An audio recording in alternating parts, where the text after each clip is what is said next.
Hello hi नमस्कार मित्रांनो, स्वागत आहे पुन्हा एकदा तुम्हा सर्वांचं आपल्या यूट्यूब चॅनलमध्ये, ज्याचं नाव आहे माय किचन माय टॅलेंट। मित्रांनो, आज आपण बनवणार आहोत एकदम हॉटेलमध्ये मिळते ना तशीच एकदम चमचमीत पावभाजी। पावभाजी घरामध्ये लहान मोठ्यांना सर्वांनाच आवडते आणि प्रत्येकालाच हॉटेलमध्ये जाऊन पावभाजी खायला परवडेलच असं नाही। म्हणूनच आज आपण बनवणार आहोत एकदम कमीत कमी साहित्यामध्ये एकदम 10 ते 15 मिनिटात बनणारी पावभाजी। चला तर मग पावभाजी बनवायला सुरुवात करूया। तर पावभाजी बनवण्यासाठी मी इथे घेतलेले आहे 1 वाटी बटाटा, 1 वाटी गाजर, 1 वाटी वाटाणा, 1 वाटी फ्लावर आणि 2 शिमला मिरची कट करून घेतलेल्या आहेत। या सर्व भाज्या स्वच्छ धुवून आपल्याला कुकरमध्ये शिजवून घ्यायच्या आहेत। बघू शकता इथे मी हिरवा वाटाणा घेतलेला आहे। ओला वाटाणा नसेल तर तुम्ही वाळलेला वाटाणा भिजवून तो पण या भाज्यांमध्ये शिजवून घेऊ शकता। भाज्या स्वच्छ धुवून कुकरला लावून घ्यायच्या आहेत। त्यामध्ये 1 चमचा भरून मीठ आणि 1 ग्लास भरून पाणी घालायचं आहे आणि 4 शिट्ट्या करून घ्यायच्या आहेत। सर्व भाज्या नसतील, तुमच्याकडे जेवढ्या भाज्या अवेलेबल आहेत तेवढ्या घातल्या तरी चालेल। सर्वात महत्त्वाचं म्हणजे बटाटा आणि वाटाणा यामध्ये असायला हवा। मी इथे कुकरच्या 4 शिट्ट्या करून घेतलेल्या आहेत। आपला कुकर थंड झालेला आहे, खोलून बघू शकता तुम्ही। यामधले सगळ्या भाज्या व्यवस्थित शिजलेल्या आहेत। आता आपण पावभाजी बनवायला घेऊया। पावभाजी बनवताना सुरुवातीला आपल्याला तेल घालायचं आहे। तुम्ही तेल आणि बटर एकत्र घातलं तरी चालेल, मी सुरुवातीला फक्त तेलच घालतेय।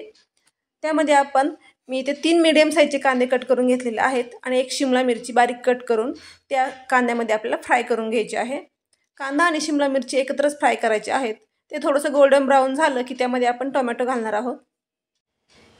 लक्षात ठेवायचं आहे, शिमला मिरची आपण शिजायला पण 2 घातलेले आहेत आणि कांद्यामध्ये फ्राय करताना पण 1 शिमला मिरची बारीक कट करून टाकायची आहे। आपला कांदा आणि शिमला मिरची इथे छान गोल्डन ब्राऊन झालेले आहेत। आता यामध्ये आपण टोमॅटो घालून घेऊया। मी इथे मीडियम साईजचे 2 टोमॅटो कट करून घेतलेले आहेत। टोमॅटो जास्त पिकलेले असले तर चांगलंच।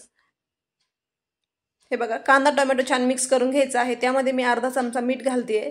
मीठ घालताना थोडंसं बेतानच घाला, कारण आपण भाज्या शिजायला घातल्या होत्या त्यामध्ये पण 1 चमचा भरून मीठ घातलेलं आहे। इथे मी थोडंसं पाणी गरम करून घेत आहे आपल्या पावभाजीमध्ये टाकण्यासाठी, कारण कुठलीही भाजी बनवताना त्यामध्ये कधी थंड पाणी घालायचं नसतं, त्यामुळे तरी येत नाही भाजीला आणि टेस्ट पण येत नाही। हे बघा, आपला कांदा टोमॅटो थोडंसं इथं मऊ झालेला आहे। त्यानंतर मी ते साईडला घेऊन त्यामध्ये अद्रक लसणची पेस्ट घालतेय। अद्रक लसणची पेस्ट मी घरीच बनवलेली आहे। आपण बाहेरून जी पेस्ट आणतो त्याला व्यवस्थित एवढा वास येत नाही, त्यामुळे मी अद्रक लसण घरीच बनवलेले आहे। हे सगळं छान फ्राय करून घ्यायचं आहे। आता यामध्ये आपल्याला मसाले ॲड करून घ्यायचे आहेत। तर मी इथे 1 चमचा धना पावडर घालतेय, 1 चमचा लाल तिखट, अर्धा चमचा मी इथे गरम मसाला घालणार आहे आणि 2 चमचे पावभाजी मसाला घालून घ्यायचा आहे। मसाल्यांचे प्रमाण तुम्ही तुमच्या आवडीनुसार कमी जास्त करू शकता। यामध्येच आपल्याला अर्धा चमचा हळद घालायची आहे। सर्व मसाले व्यवस्थित मिक्स करून आता यामध्ये आपण 1 पळी भरून गरम पाणी घालणार आहोत।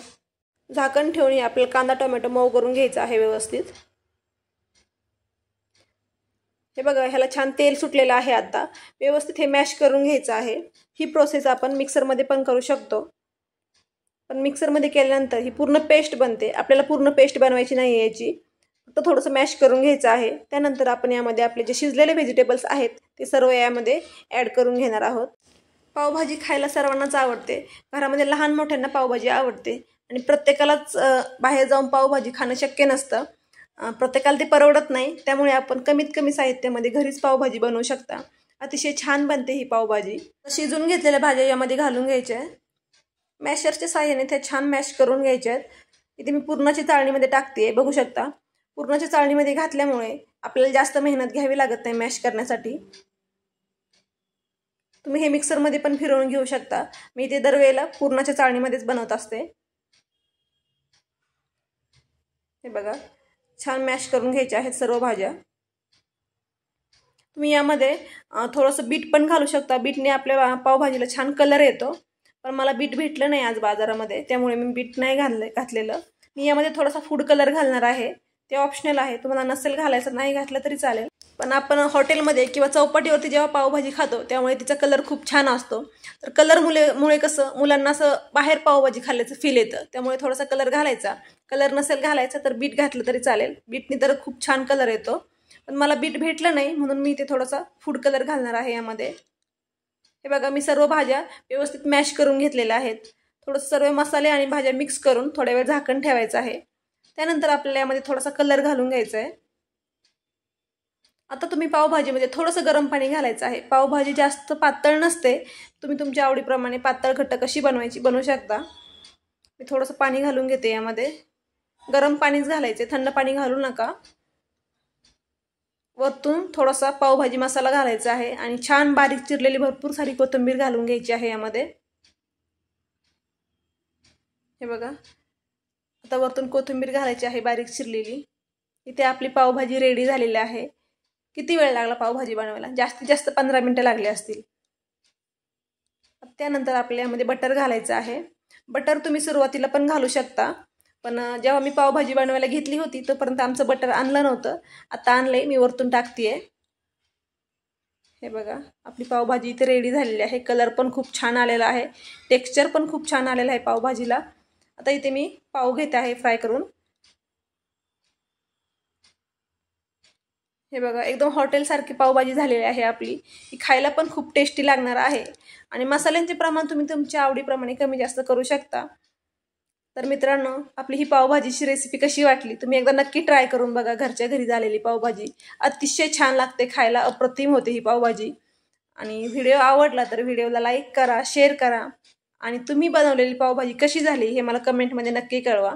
आणि बाहेर जाऊन खाण्यापेक्षा तुम्ही ही अशी छान छान पावभाजी घरीच बनवून खा आणि घरच्यांना पण खायला घाला।